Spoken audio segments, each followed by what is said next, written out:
নয়তো আপনার এখানে উন্নয়ন থেকে আপনি বঞ্চিত হবেন।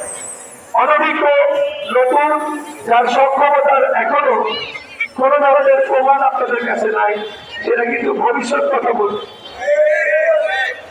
আমি ছিলাম, আমি আছি, আমি আমার পরিবার, আমার ছেলে আছে, আমার পুরো পরিবার, আমার আম্মা দিন রাত রিপোর্টকে নিয়ে চিন্তা করি। ঢাকা ১৪ আসনে আপনারা বিজয় করলে একটি ইতিহাস সৃষ্টি হতে যাবে। যে ইতিহাস শুধুমাত্র সত্যিকারের যারা দেশপ্রেমিক তারাই লিখতে পারে।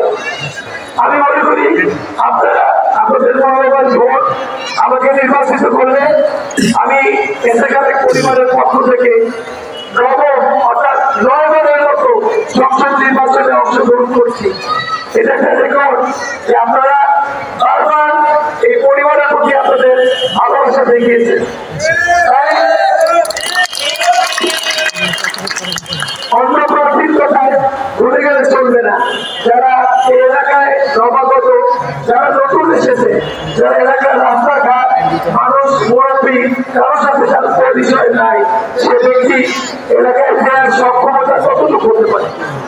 আপনি যখন বিপদে পড়বেন আপনার নিরাপত্তা দেওয়ার সক্ষমতা আমার পরিবারের যতটুকু পরীক্ষিত তাদের ব্যাপারে কিন্তু সেই